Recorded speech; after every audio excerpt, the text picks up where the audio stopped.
నమస్కారం. గురుదేవో భవ అన్నారు. ఒక 4 రోజుల క్రితం విశాఖపట్నంలో ఒక ప్రైవేట్ స్కూలులో ఒక రెండో క్లాసో మూడో క్లాస్ చదువుతున్న ఒక చిన్న అబ్బాయి మీద హోంవర్క్ చేయలేదని ఒక చిన్న కాసు ఆమె మ్యాన్ హ్యాండలింగ్ చేసుకుంటే ప్రణయ్ తేజ్ అని ఒక చిన్న బుజ్జోడు ఆయన చనిపోయిన పరిస్థితి. నిజంగా నాకు ఇక్కడ అర్థం కాని విషయం ఏంటంటే,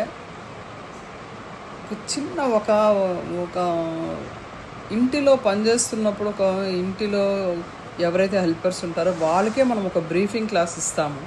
అట్లాంటిది ఒక పెద్ద పెద్ద ప్రైవేట్ ఆర్గనైజేషన్ స్కూల్స్ రన్ చేస్తున్నారు, పెద్ద పెద్ద బోర్డులు పెడుతున్నారు. ఆ బేసిక్ సెన్స్ ఆ స్టూడెంట్కి అసలు హెల్త్ బాగుందా లేదా, లేకపోతే వాడి కండిషన్ ఏంటి, వాడు ఎందుకు హోంవర్క్ చేయలేకపోతున్నాడు, లేకపోతే టీచర్ తరగా మానసిక స్థితి ఏంటి. ఎప్పుడో పొద్దున్న ఎర్లీ అవర్స్ 3:30కి మొదలైన జీవితం రాత్రి 11, 12 వరకు ఆమె కంటిన్యూస్గా వర్క్ చేస్తూ ఉంటే అటు ఫ్యామిలీని సాటిస్ఫై చేయలేక, ఇటు ఉద్యోగాన్ని సాటిస్ఫై చేయలేక ప్రెస్టేట్ అయ్యి ఎంతమంది మీద మ్యాన్ హ్యాండలింగ్ చేయడం, ఎంతమంది పిల్లలకి మానసిక క్షోభనివ్వడం, వాడు ఒక చెడ్డ సిటిజన్గా ఈ ప్రపంచానికి వాడికి బహుమతిగా ఇవ్వడం మనం ఎన్నో చూస్తున్నాం కోకొల్లలుగా.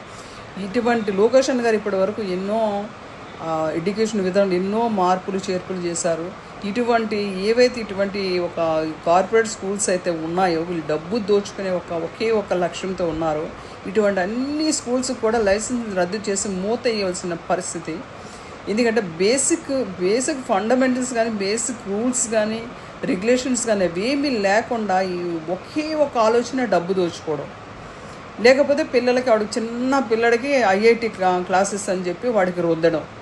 అసలు వాళ్ళకి చిన్నపిల్లలకి వాళ్ళకి బ్రతికే హక్కు లేదా?